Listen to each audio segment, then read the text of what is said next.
Hello student, स्वागत है आप सभी का एक बार फिर से हमारे इस लर्निंग प्लेटफॉर्म बीएससी बायो वाला में। स्टूडेंट, आज इस लेक्चर में हम एक नए एल्गी पे डिस्कशन करने वाले हैं जिसका नाम है क्लोरेला। ठीक, क्या नाम है? क्लोरेला। ठीक, अभी तक स्टूडेंट हम लोग 3 एल्गी के बारे में पढ़ चुके हैं।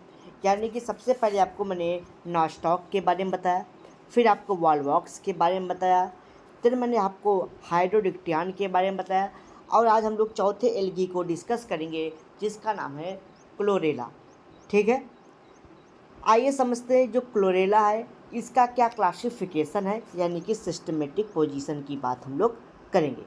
ठीक, अगर स्टूडेंट आपको कहीं शॉर्ट फॉर्म इसका ESP लिखा रहता है तो इसका मतलब आपको समझना है सिस्टमेटिक पोजीशन ही है। ठीक, चलिए देखिए, जो आपका क्लोरेला है वो एक एल्गी है, यानी कि डिवीजन इसका एल्गी हो जाएगा। जो क्लास है क्लोरोफाइसी का मेंबर है ये। ठीक है, ऑर्डर क्लोरोकोकेल्स होता है, फैमिली क्लोरोलेसी होता है। ठीक है, और जो जीनस है वो क्लोरेला है। ठीक, अब स्टूडेंट बात आती है जो क्लोरेला है वो कहाँ पाया जाता है। ठीक, तो क्लोरेला कहाँ पाया जाता है? बॉटनी के संदर्भ में इसको कहते हैं अकरेंस, यानी कि कहाँ ये पाया जाता है, वासस्थान इसका कहाँ होता है। ठीक है, देखिए जो एल्गी होता है, एल्गी सॉरी जो आपका एल्गी में क्लोरेला है, ठीक, वो कैसा होता है? यूनिसेलुलर होता है। और ऊपर मैंने ही बताया कि ये क्लोरोफाइसी का मेंबर है, यानी कि ये कैसा होगा? ग्रीन कलर का होगा, यानी कि ग्रीन एल्गा है। और ये कहाँ पे पाए जाते हैं? फ्रेश वाटर में, जैसे नदियों, तालाबों, झीलों में, ठीक है, गड्ढों में, इन सब में पाए जाते हैं।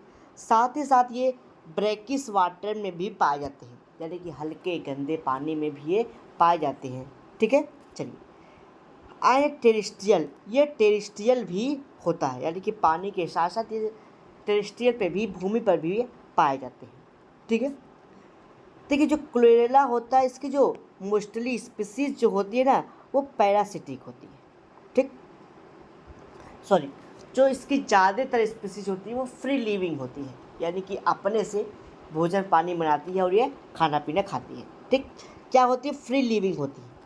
लेकिन जो इसकी कुछ स्पीसीज होती है वो कैसी होती है? पैरासिटिक होती है, यानी कि दूसरे जीव जानवर से या फिर किसी भी दूसरे ऑर्गेनिज्म पे रह करके अपना भोजन प्राप्त करता है। ठीक है, यानी कि पैरासिटिक होता है, जिसको हम लोग पैरासाइट कह सकते हैं। ठीक है, जैसे स्पोंजिला क्लोरेला है।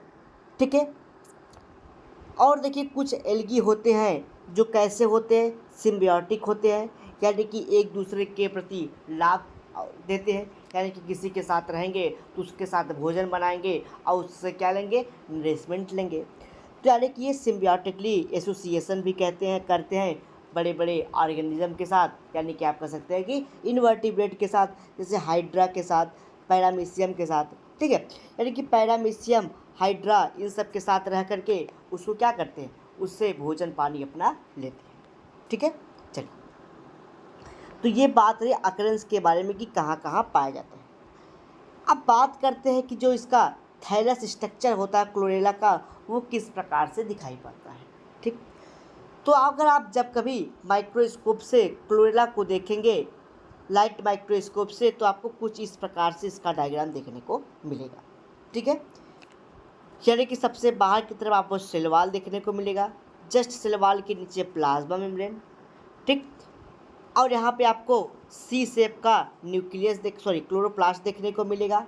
ठीक, उसके बीच में न्यूक्लियस होगा। ठीक है, और जो क्लोरोप्लास्ट होगा वो एक पेरीफेरी में होगा, यानी कि एक कोने में होगा। पेरीफेरी आप देख सकते हैं कि ये एक तरफ है, ठीक है, बीचों बीच नहीं, ये एक तरफ है, यानी कि पेरीफेरी में इसका क्लोरोप्लास्ट होगा। जो क्लोरोप्लास्ट होगा वो सी शेप का होगा, बीच में न्यूक्लियस होगा, ऊपर क्या होगा? सेल वॉल, और उसके नीचे प्लाज्मा मेम्ब्रेन। ये आप जब लाइट माइक्रोस्कोप से देखेंगे तब आपको इस प्रकार से देखने को मिलेगा क्लोरेला का स्ट्रक्चर। लेकिन जब इसी क्लोरेला को आप अल्ट्रा स्कोप माइक्रोस्कोप से देखेंगे, अल्ट्रा माइक्रोस्कोप से, तो तो आपको इसमें और भी संरचनाएं देखने को मिलेंगी, और भी इसमें आपको ऑर्गेनेल देखने को मिल सकता है। जैसे जब आप इसको अल्ट्रास्कोप माइक्रोस्कोप से देखेंगे तो आपको सेल वॉल प्लाज्मा मेम्ब्रेन तो दिखेगी ही दिखेगी, ठीक, वो तो दिखना ही है। उसके बाद आपको सी शेप का क्लोरोप्लास्ट तो दिखेगा ही, ठीक है। अच्छा, बात करते हैं उसके अलावा क्या क्या दिख सकता है इसमें। तो इसके अलावा आपको इसमें सबसे अंदर की तरफ आपको न्यूक्लियोलस दिखेगा। क्या दिखेगा का आपको सबसे अंदर क्या दिखेगा आपको? न्यूक्लियस, ठीक है, ठीक है। सबसे अंदर आपको न्यूक्लियोलस देखने को मिलेगा। जैसे उससे बाहर आप आएंगे थोड़ा सा, यहाँ से आप देखेंगे आपको सबसे पहले एक बाहर की तरफ ये स्ट्रक्चर आपको दिख रहा होगा जिसको हम लोग कहते हैं न्यूक्लियस, ठीक। आराम से आप लोग समझिए क्या दिखेगा आपको? न्यूक्लियस, ठीक है। क्या देखने को मिलेगा आपको? न्यूक्लियस। न्यूक्लियस के अंदर क्या होगा? न्यूक्लियोलस होगा, ठीक है। इसके अंदर फ्लूइड जैसा सब्सटेंस भरा होगा, यानी कि वाटर जैसा सब्सटेंस होगा, जिसको हम लोग क्या कह देते हैं? न्यूक्लियोप्लाज्म कह देते हैं। इसी न्यूक्लियोप्लाज्म के बाहर आप लोग देखेंगे कि ये न्यूक्लियर आपको मेम्ब्रेन दिखाई पड़ेगा ऐसे, लेकिन जो ये न्यूक्लियर मेम्ब्रेन है आपको यहाँ पे इसमें पोर दिखाई पड़ेंगे, यानी कि न्यूक्लियो पोर दिखाई पड़ेंगे। यानी कि न्यूक्लियस के अंदर बहुत सारी संरचनाएं होती हैं, ठीक है। यानी कि ये देखिए ये पूरा कंप्लीट स्ट्रक्चर किसका है? न्यूक्लियस का, ठीक। ये जो रिंग जैसी संरचना बनी है ये पूरा क्या है? न्यूक्लियस। सबसे बाहर की तरफ आपको न्यूक्लियर मेम्ब्रेन दिखेगा, ठीक। न्यूक्लियर मेम्ब्रेन आपको सबसे बाहर दिखेगा। इसमें आपको बीच बीच में ऐसे कटा हुआ स्ट्रक्चर दिखेगा जिसको हम लोग न्यूक्लियर पोर कहते हैं। इस न्यूक्लियर पोर के अंदर आप लोग देखेंगे कि जैसे आपको दिखेगा कुछ फ्लूइड जैसा सब्सटेंस भरा हुआ। कैसा सब्सटेंस? फ्लूइड जैसा, ठीक है। फ्लूइड जैसा सब्सटेंस भरा होगा जिसको हम लोग क्या कहते हैं? न्यूक्लियोप्लाज्म कहेंगे। और उस न्यूक्लियोप्लाज्म के अंदर एक गोला सा स्ट्रक्चर आपको दिख रहा होगा जिसको हम लोग क्या कह देते हैं? जिसको हम लोग न्यूक्लियोलस कह देते हैं। तो ये आपको न्यूक्लियोलस दिख रहा है। तो ये पूरी बात हो गई अब न्यूक्लियस की। जस्ट उसके बाहर आप आएंगे तो आपको एटीएस राइबोसोम देखने को मिलेगा। उसकी संरचना कुछ ऐसे होगी आपको, ठीक, या आप ऐसे कह सकते हैं। एटीएस राइबोसोम आपको देखने को मिलेगी, ठीक। उसके बाद आपको यहाँ पे क्या देखने को मिलेगा? एंडोप्लाज्मिक रेटिकुलम देखने को मिलेगा, ठीक है। उसके बाद आपको यहाँ पे सी शेप का क्लोरोप्लास्ट देखने को मिलेगा। क्या मिलेगा? सी शेप का, यानी कि जैसे कैपिटल सी होता है, कैट, सी फॉर कैट होता है, उस प्रकार का आपको क्या देखने को मिलेगा? क्लोरोप्लास्ट देखने को मिलेगा, जो कि इसके पेरीफेरी में होगा, यानी कि इसके पेरीफेरी में होगा, सेंटर में नहीं होगा। इसी क्लोरोप्लास्ट के अंदर क्या होगा? फोटोसिंथेटिक लैमेली होगी, जो कि फोटोसिंथेसिस की क्रिया को परफॉर्म करेगी, ठीक है। चलिए, उसके बाद जब आप इससे आप कह सकते हैं कि न्यूक्लियस के ऊपर जो आप देखेंगे आपको यहाँ पे गोल्गी बॉडी, या आप कह सकते हैं कि डिक्टियोसोम देखने को मिलेगी। क्या देखने को मिलेगी? गोल्गी बॉडी या डिक्टियोसोम। और ऊपर क्या देखने मिलेगा आपको? एक वैक्यूल देखने को मिलेगा, जो कि ऑस्मो रेगुलेशन का काम करेगा। सॉरी, वैक्यूल आपको दिखेगा, ठीक है, जो कि ऑस्मो रेगुलेशन का काम करेगा, ठीक है। चलिए, तो ये अल्ट्रास्कोप से जब आप देखेंगे तो आपको इतनी संरचना देखने को मिलेगी। तो ये बात समझ में है क्या क्या आपको दिखेगा? आपको सिंपल से समझना है कि इसके अंदर क्या देखने को मिलेगा आपको? न्यूक्लियस। न्यूक्लियस में 4 स्ट्रक्चर होगा। न्यूक्लियर मेम्ब्रेन होगा, न्यूक्लियर पोर होगा, न्यूक्लियोप्लाज्म होगा और न्यूक्लियोलस होगा, ठीक। उसके बाद आपको एंडोप्लाज्मिक रेटिकुलम देखने को मिलेगा, ठीक। गोल्गी बॉडी देखने को मिलेगा, जिसको हम लोग डिक्टियोसोम कह देते हैं। प्लाज्मा मेम्ब्रेन और सेल वॉल तो रहेगा ही रहेगा। इसमें सी शेप का क्लोरोप्लास्ट होगा, और उस क्लोरोप्लास्ट में फोटोसिंथेटिक लैमेली होगी, जो फोटोसिंथेसिस की क्रिया को परफॉर्म करेगा। और हाँ, और इसमें क्या पाया जाता है? माइटोकॉन्ड्रिया भी पाया जाता है, ठीक। क्या पाया जाएगा? माइटोकॉन्ड्रिया, ठीक। चलिए, आइए अब समझते हैं किसके माध्यम से? लैंग्वेज के माध्यम से। अगर आपको इसके बारे में लिखना होगा तो आप किस प्रकार से लिखेंगे, ठीक। तो आप सबसे पहले लिखेंगे जो क्लोरेला होता है वो कैसा होता है? Chlorella, the chlorella is the unicellular non motile green alga. ये कैसा होता है? यूनिसेलुलर, एक सेल वाला होता है, नॉन मोटाइल होता है, ग्रीन कलर का होता है। ये मैंने ग्रीन कलर अभी ऊपर इसके बारे में डिस्कशन किया गया था, ठीक है। ये कैसा होता है, स्मॉल स्फेरिकल यानी कि छोटा गोलक आकृति होती है, या एलिप्सॉइडल इसकी संरचना होती है, ठीक है। ये क्या होता है, इसका जो डायमीटर होता है, जिसकी लंबाई चौड़ाई होती है, वो 2 से लेकर के 12 डायमीटर का, माइक्रोमीटर का हो सकता है, ठीक है। यानी कि 2 to 12 डायमीटर का हो सकता है, 2 से 12। जो इसका सेलवाल होता है वो सेलुलोज का बना होता है, ठीक है। अब इसके अंदर क्या होता है, जो सेलवाल होगा उसके अंदर क्या होगा, उसके अंदर आपको देखेंगे तो आपको न्यूक्लियस देखने को मिलेगा। न्यूक्लियस के अंदर न्यूक्लियोप्लाज्म होगा, और बहुत सारे न्यूक्लियोप्लाज्म के अंदर बहुत सारे सेल ऑर्गेनेल्स भी इसके होंगे। जैसे आपको मैंने बताया कि माइटोकॉन्ड्रिया होगा, एटीएस राइबोसोम होगा, इंडोप्लाज्मिक रेटिकुलम होगा, काल्की बॉडी होगा, जिसको हम लोग ड्यूटियोसोम के नाम से भी जानते हैं। उसके साथ साथ ही इसमें आपको क्लोरोप्लास्ट देखने को मिलेगा, वैक्यूल देखने को मिलेगा, किसके अंदर, एक सिंगल क्लोरेला के अंदर, ठीक है। पेरीफेरी के अंदर आपको क्या देखने को मिलेगा, पेरीफेरी के अंदर आपको पेराइटल क्लोरोप्लास्ट देखने को मिलेगा, जो सी शेप का होता है। जो विदाउट पायरिनोइड का होता है उसमें पायरिनोइड नहीं होता है, जबकि क्या होता है, फोटोसिंथेटिक लैमेली उसमें पाई जाती है, ठीक है। तो ये सारे उसमें मेजर पार्ट आपको देखने को मिलते हैं, किसमें, क्लोरेला में, ठीक है। आइए अब बात करते हैं रिप्रोडक्शन की, कि क्लोरेला में किस प्रकार से रिप्रोडक्शन होता है। देखिए इस डायग्राम में क्लोरेला का रिप्रोडक्शन दिखाया गया है। जो क्लोरेला होता है ना, उसमें एसेक्सुअल, केवल एसेक्सुअल रिप्रोडक्शन होता है, ठीक। वो भी किस प्रकार से होता है, ऑटोस्पोर के द्वारा।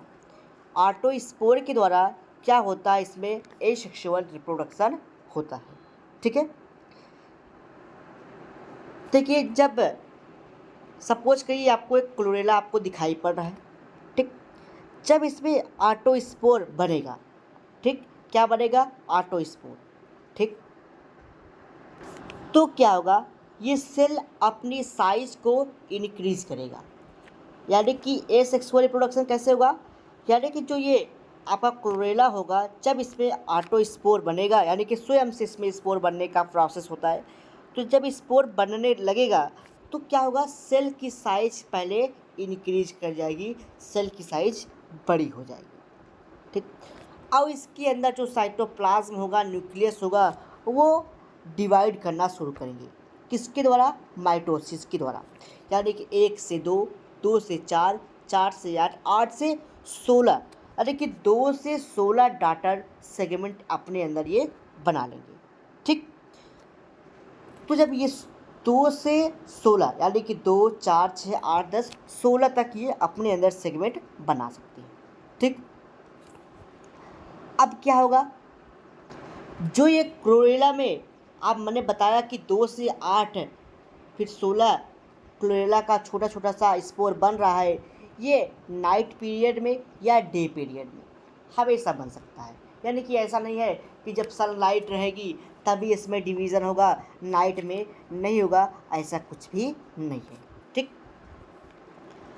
उसके बाद क्या होगा, जब ये जो ये क्लोरेला है, इसमें 16 यानी कि 16 आप कह सकते हैं कि जब इसमें ऑटो स्पोर बन जाएंगे, यानी कि डाटर स्पोर बन जाएंगे इस क्लोरेला में, तो क्या होगा, इसकी जो वाल है, जो इसकी सेल वाल होगी, वो डी रप्चर हो जाएगी, यानी कि ये टूट जाएगी, ठीक। ये क्या हो जाएगी, टूट जाएगी। टूटने के बाद जो इस पर ऑटो स्पोर होगा, वो कहाँ हो जाएगा, वो रिलीज हो जाएगा वाटर में, और क्या बनाएगा, नए क्लोरेला का फॉर्मेशन करेगा, ठीक है। क्या करेगा, नए क्लोरेला का फॉर्मेशन करेगा, ठीक। तो केवल इसमें क्या होता है, एसेक्सुअल रिप्रोडक्शन होता है, सेक्सुअल रिप्रोडक्शन इसमें एब्सेंट होता है, ठीक है। अब देखिए जो क्लोरेला होता है, इसमें माइटोस जो इसमें स्पोर्स बनते हैं वो नॉन मोटाइल मोटाइल होते हैं, लेकिन जो इसमें गैमीट बनते हैं वो कैसे होते हैं, वो नॉन मोटाइल होते हैं। यानी कि पहले शुरुआत में तो मोटाइल होगा, इसका स्पोर बाहर निकलेगा, लेकिन आगे चल के इसके जो आप फ्लैजिला है, यानी कि इसको जो स्पोर्स है वो यानी कि जो फ्लैजिला हुआ है वो आपका डिडक्शन हो जाएगा। ठीक, आइए फिर से एक बात को समझते हैं कि इसमें ए सेक्सुअल रिप्रोडक्शन होता है, सेक्सुअल रिप्रोडक्शन एब्सेंट होता है। ए सेक्सुअल रिप्रोडक्शन मैंने बताया कि जब इसमें रिप्रोडक्शन होना होता है तो ऑटोस्पोर बनता है। ऑटोस्पोर कब बनेगा? ऑटोस्पोर इंडिकेट करता है जब ये अपने सेल साइज को बढ़ा लगेगा, इसका मतलब ऑटोस्पोर इसमें बन रहा है। तो ऑटोस्पोर बनेगा तो क्या करेगा, इसके जो न्यूक्लियस है वो डिवाइड करेगा, 1 से 2, 2 से 4, 4 से 8, 8 से 16, यानी कि 16 से ज़्यादा नहीं बना सकता। तो ये जब 16 बना लेगी ऑटोस्पोर अपने पेरेंट क्लोरेला के अंदर, तो क्या होगा, इसकी वाल पे एक प्रेशर पड़ेगा। भाई इतना सा इसका वाल है, अब इसी में क्या करेगा, 16 बना लिया, अब भोजन पानी ले रहा है, जब ये से इसकी साइज बढ़ेगी तो इसकी वाल फट जाएगी। जब वाल फट जाएगी तो वाटर में रिलीज हो जाएंगे, वाटर में रिलीज हो जाएंगे तो उसके बाद नए क्लोरेला का फॉर्मेशन हो गया। तो यहाँ पे केवल ए सेक्सुअल रिप्रोडक्शन होता है, सेक्सुअल रिप्रोडक्शन नहीं होता है। देखिए वही बात को यहाँ लैंग्वेज के माध्यम से लिखा गया है। Chlorella produces only asexual reproduction by autospore formation.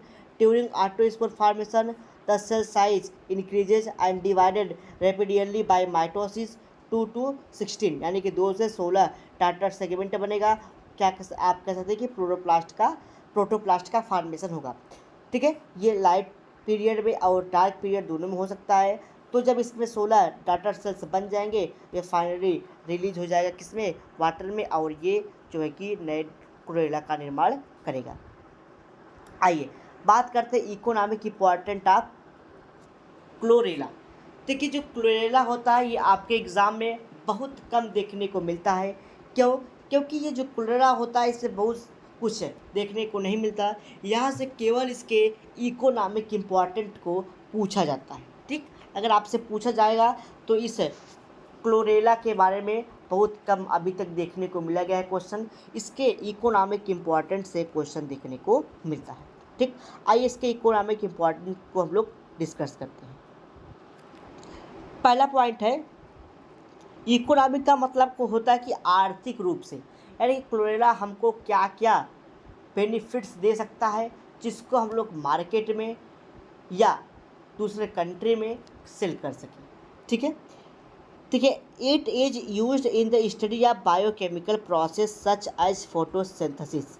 ठीक, यानी कि जो फोटोसिंथेसिस की प्रोसेस होती है इसके द्वारा हम लोग सीख सकते हैं इस क्लोरेला के द्वारा कि किस प्रकार से इसमें फोटोसिंथेसिस की प्रोसेस होती है। यानी कि जो क्लोरेला है ना, इस पर लेबोरेटरी में स्टडी भी किया जाता है, साइंटिस्ट की करते हैं। ठीक है, second point, it is used as food, ये भोजन के रूप में, supplement due to presence of carbohydrate, lipid, protein, mineral, vitamin, amino acid etcetera. यानी कि क्लोरेला के अंदर, क्लोरेला को हम लोग फूड के तौर पे यूज करते हैं क्योंकि इसमें carbohydrate, protein, lipid, minerals, vitamin, amino acid, इन सब जैसी चीज़ें पाई जाती हैं। ठीक है, in many countries such as United State and Canada, इन सब कंट्रियों में इसको सेल भी किया जाता है। It function as the purifier because it absorb CO2 from the atmosphere and release O2 atmosphere. इसको हम लोग प्यूरिफायर के रूप में भी यूज करते हैं क्योंकि यह CO2 को एक्सेप्ट करता है और O2 को रिलीज करता है। तो ये पूरा था आपके क्लोरेला के बारे में। अगर आपको कोई डाउट, कोई क्वेरीज, कोई क्वेश्चन हो तो कमेंट बॉक्स में आप अपने डाउट, क्वेरीज, क्वेश्चन को पूछ सकते हैं। नेक्स्ट लेक्चर में हम लोग ओडोगोनियम के बारे में समझेंगे। ठीक, किसके बारे में? ओडोगोनियम के बारे में, जो कि एग्ज़ाम में देखने को मिलता है। ये बहुत ही इम्पॉर्टेंट, आप कह सकते हैं कि most important, very very important आप लगा सकते हैं। ये एलगी है, कैसी है? Very very important. कल इसके बारे में हम लोग आपके साथ डिस्कशन करेंगे, यानी कि नेक्स्ट लेक्चर। ठीक है, नेक्स्ट लेक्चर में हमारा आपके साथ इसी पे डिस्कशन होगा। ठीक, और स्टूडेंट आपको बता दें क्लास तो ओवर हो चुकी है। अगर आपको इसका PDF चाहिए तो आप सिंपली व्हाट्सएप पे मैसेज करके आप इसको परचेज़ कर सकते हैं। अभी प्रेजेंट टाइम इसकी जो प्राइस है वो 249 है, जिसपे आपको बॉटनी के 8 यूनिट के बारे में आपको PDF दिया जाएगा और इसका जो लेक्चर होगा वो यूट्यूब पे आपको पढ़ाया जाएगा। ठीक, उसके साथ साथ आपको प्रीवियस ईयर क्वेश्चन पेपर, जिसको हम लोग PYQ कह देते हैं, वो आपको मिलेगा। ठीक, गेस पेपर मिलेगा, साल पेपर मिलेगा, और जो भी सीरीज होती हैं, सीरीज जो इसकी चलेगी उसकी PDF भी आपको देखने को मिलेगा।